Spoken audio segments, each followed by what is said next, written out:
Happy ending वाली love story.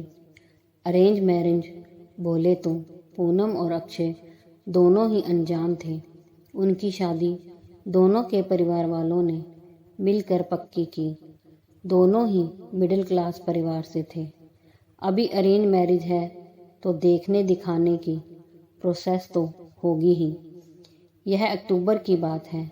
Akshay और उसके माँ पापा के साथ पूनम को देखने आए थे।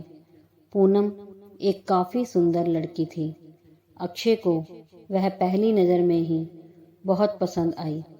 उसने पूनम को रिश्ते के लिए हाँ कहा और पूनम से भी पूछा, तुम्हारा क्या निर्णय है, क्योंकि तुम्हारा निर्णय ज़्यादा महत्वपूर्ण है। पूनम ने भी तुरंत हाँ कह दिया और बाद में दोनों की शादी की तारीख पक्की की गई। बहुत धूम धड़ाके के साथ दोनों की शादी कर दी गई। उनकी शादी अक्षय के घर पर हुई। अक्षय का घर शहर के 1 BHK घरों जितना था। शादी की सारी विधि खत्म हुई। बाद में दोनों अपने रूम में फ्रेश होकर अपने कपड़े बदल कर आते हैं। दोनों की वह शादी की पहली रात थी। अक्षय धीरे से पूनम को आवाज़ देते हुए बोलता है, आज से हमारी नई जिंदगी की शुरुआत है। ऐसा बोलकर पूनम को गले लगाने की कोशिश करता है, पर पूनम उस पर चिल्लाती है और बोलती है, तुम मुझे जरा भी पसंद नहीं हो और मैं तुमसे प्यार भी नहीं करती, इसलिए मेरी तरफ से तुम कोई भी उम्मीद मत करना। अक्षय उसकी बातें सुनकर हैरान हो गया, पर हिम्मत करके उसने पूनम को पूछा, पूनम अगर ऐसा ही था तो तुमने मुझसे शादी क्यों की? मैंने तुम्हारे साथ ज़बरदस्ती नहीं की थी। मैंने पूछा भी था तुम्हें, फिर तभी क्यों नहीं कहा मुझे? इस बात पर पूनम बोली, मुझे कुछ मत पूछो, 2-3 महीने एडजस्ट करो और उसके बाद हम डिवोर्स लेकर अलग हो जाएंगे। यह सुनकर अक्षय को धक्का लगा। उसने पूनम को समझाने की बहुत कोशिश की, पर उसने अक्षय की कोई भी बात नहीं सुनी और वह उसके निर्णय पर डटी रही। अक्षय उसे बोला, ठीक है, तुम्हें यही ठीक लगता है तो यही करेंगे, पर मेरी एक बात मानोगी क्या? पूनम बोलती है, क्या? अक्षय बोलता है कि एक छोटी सी मदद करोगी? जब तक माँ पापा यहाँ हैं तब तक तुम यहीं पर रहोगी। एक बार वह गांव चले गए तो फिर सब तुम्हारे मुताबिक होगा। वह भी तैयार हो गई इस बात पर और दोनों सो गए। हर रोज़ का दिखावा उनका चालू था। माँ पापा के सामने पति पत्नी की तरह रहना उनको समझ में नहीं आए, इसलिए उनके सामने नाटक करना। ऐसे करते करते दिन खत्म होने लगे। दोनों ही नौकरी करते थे। फिर रोज़ के टाइम टेबल के अनुसार अपना अपना काम खत्म करके काम पर जाना। अक्षय रोज़ पूनम से प्यार से बोलने का प्रयास करता था, पर पूनम अक्षय को अनदेखा करती थी, क्योंकि पूनम की एक ही इच्छा थी कि उसको जल्दी शादी नहीं करनी थी। घर के लोगों का मन उसे नहीं दुखाना था, इसलिए वो शादी करने के लिए तैयार हुई। पर शादी करने के बाद भी वो फिर से अकेली रहने का विचार करती थी, क्योंकि उसे खुद की लाइफ किसी के साथ शेयर नहीं करनी थी। जैसे तैसे उसके दिन धकेल रही थी। अक्षय उसे हमेशा अपनी पत्नी का दर्जा देने का प्रयास कर रहा था, पर पूनम कभी भी अक्षय को पति का दर्जा नहीं देती थी। एक दिन फर्श पर पानी गिरा हुआ था, तब पूनम का पैर उस पर अचानक से फिसला और उसका पैर फ्रैक्चर हो गया। अक्षय तुरंत उसे डॉक्टर के पास लेकर गया, उसका इलाज करवाया। डॉक्टर कहता है पैर पर जरा सा भी जोर नहीं देना है उसकी काफ़ी देखभाल करने के लिए बोलता है। फिर क्या, अक्षय उसका बहुत ख्याल रखने लगा। हर रोज़ उसके पैर की मालिश करता था। उसका पैर फ्रैक्चर होने के कारण उसे ठीक से खड़ा भी नहीं हुआ जा रहा था। घर के काम और खाने की जिम्मेदारी अक्षय पर आ गई थी, पर अक्षय को तो पहले से ही ये सब की आदत थी।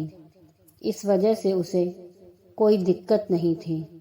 अक्षय रोज़ खाना खुद ही बनाया करता था। उसके माँ बापा भी उसे थोड़ा घर काम में मदद करते थे। रोज़ काम पर जाने से पहले पूनम के लिए नाश्ता और खाना बनाकर खुद के हाथों से उसे नाश्ता खिलाता और फिर काम पर जाता था। टाइम पर उसे फ़ोन करके दवाई लेने के लिए याद दिलाता था। काम पर से आने के बाद सबसे पहले उसके पैरों की मालिश करता था। उसे थोड़ा चलने के लिए मदद करता था।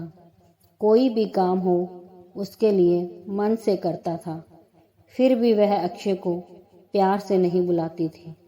उसका मन अक्षय को स्वीकारने के लिए तैयार नहीं था। एक दिन पूनम को देखने के लिए उसकी सहेली आई। उनकी बातचीत चालू थी। तब अक्षय दोनों के लिए नाश्ता बना कर लाया। फिर वो पूनम से बोला, मैं जरा मार्केट से हो आता हूँ, थोड़ा सामान लाना है, तुम दोनों को कुछ चाहिए तो बता दो। पूनम बोलती है, नहीं अभी कुछ नहीं चाहिए, तुम जाकर आओ। पूनम की सहेली को अक्षय को ऐसे नाश्ता लाते देखकर धक्का लगा। उसने पूनम को पूछा, पूनम घर के काम सब तुम्हारा पति ही करता है क्या? हाँ वही देखते हैं। मेरा पैर फ्रैक्चर होने के बाद से पूनम की सहेली पूनम को बोलती है कि तुम बहुत खुशनसीब हो जो तुम्हें इतना प्यार करने वाला पति मिला। पूनम के चेहरे पर मात्र प्रहन चिन्ह था। तभी पूनम बोली, इसमें इतना खुशनसीब होने जैसा क्या है? उसकी सहेली बोली, अरे मेरा पति मुझे पूछता तक नहीं है कि कैसी हो तुम, खाना खाया कि नहीं, और मेरे पति ने आज तक कभी मुझको चाय तक नहीं पिलाई। मुझे भी लगता था मेरे पति भी मेरा ख्याल रखें। ज़्यादा कुछ नहीं, पर प्यार भरे शब्द ही बोलें तो बहुत होता मेरे लिए। बहुत इच्छा होती है यार, पर इसके बजाय मुझे हमेशा निराशा ही मिली। बहुत मन दुखता है मेरा यार। यह सब सुनकर पूनम विचार में डूब गई। उसके मन में अक्षय के प्रति प्यार जागने लगा। अक्षय का प्यार उसकी आंखों के सामने आने लगा। वह उस पर जान छिड़कता है, यह उसे समझ आने लगा। अब धीरे धीरे पूनम को भी अक्षय से प्यार होने लगा था। वो उस पर विश्वास करने लगी थी। अक्षय के मन पर मात्र एक ही डर था कि माँ बाप गांव गए तो हमारा डिवोर्स हो जाएगा, पूनम मुझे छोड़कर चली जाएगी और समाज में मेरी इज्जत कम हो जाएगी। तभी माँ पापा अक्षय को बोलते हैं कि अब हमें गांव जाना चाहिए, थोड़े दिन रहकर खेती वगैरह करके आते हैं। अक्षय उनको जाने नहीं देना चाहता था और उनको डिवोर्स के बारे में भी बता नहीं सकता था। अक्षय सोच रहा होता है कि अब पूनम को सब कैसे पूछें, कैसे बोलूं उसके साथ। ऐसे सोचते सोचते ही सो जाता है। सुबह उठता है तो देखता है कि पूनम बहुत जल्दबाजी में थी। वह जॉब पर जाने के लिए निकलती है। तब जाते जाते पूनम बोली कि अक्षय टिफ़िन बना कर रखा है, लेकर जाना। कपड़ों को इस्त्री करके रख दिया है और नाश्ता भी करके जाना, और हाँ आज घर पर जल्दी आना। यह बोलकर निकल गई। अक्षय मन में ही सोचने लगा कि जिसने आज तक एक गिलास पानी तक नहीं दिया, आज अचानक ऐसे उसने इतना सब कैसे किया। अक्षय का मन बहुत अशांत हो गया। वह भी सब काम करके ऑफिस के लिए निकल गया। उसके मन में बस इतना ही चालू था कि आज हमें डिवोर्स के बारे में बोलना है। शाम का वक्त होता है। पूनम के बताने के अनुसार अक्षय जल्दी घर आता है। पूनम ने खाना बनाकर सब काम निपटा कर रखे था। घर पर आते ही उसे चाय देती है। यह सब अक्षय के लिए नई बात थी। चाय पीते पीते अक्षय धीरे से पूनम को पूछता है, पूनम तुम ठीक तो हो ना? तुमने निर्णय तो लिया ही होगा ना? मुझे छोड़कर जाने वाली हो, इसलिए सब कर रही हो ना? इस पर पूनम बोलती है, मैंने अपना फैसला ले लिया है और मैं कहीं पर भी नहीं जा रही हूँ। मेरी पूरी ज़िंदगी मैं तुम्हारे साथ जीना चाहती हूँ। और जाकर अक्षय को गले लगा लेती है। वो बोलती है, मैं तुम्हें छोड़कर कहीं नहीं जाऊँगी। मैं तुमसे बहुत प्यार करने लगी हूँ और अब यह हमारा रिश्ता कोई भी नहीं तोड़ सकता। ज़िंदगी में बहुत बड़ी भूल हो गई होती मुझसे अगर मैं तुम्हें खो देती तो।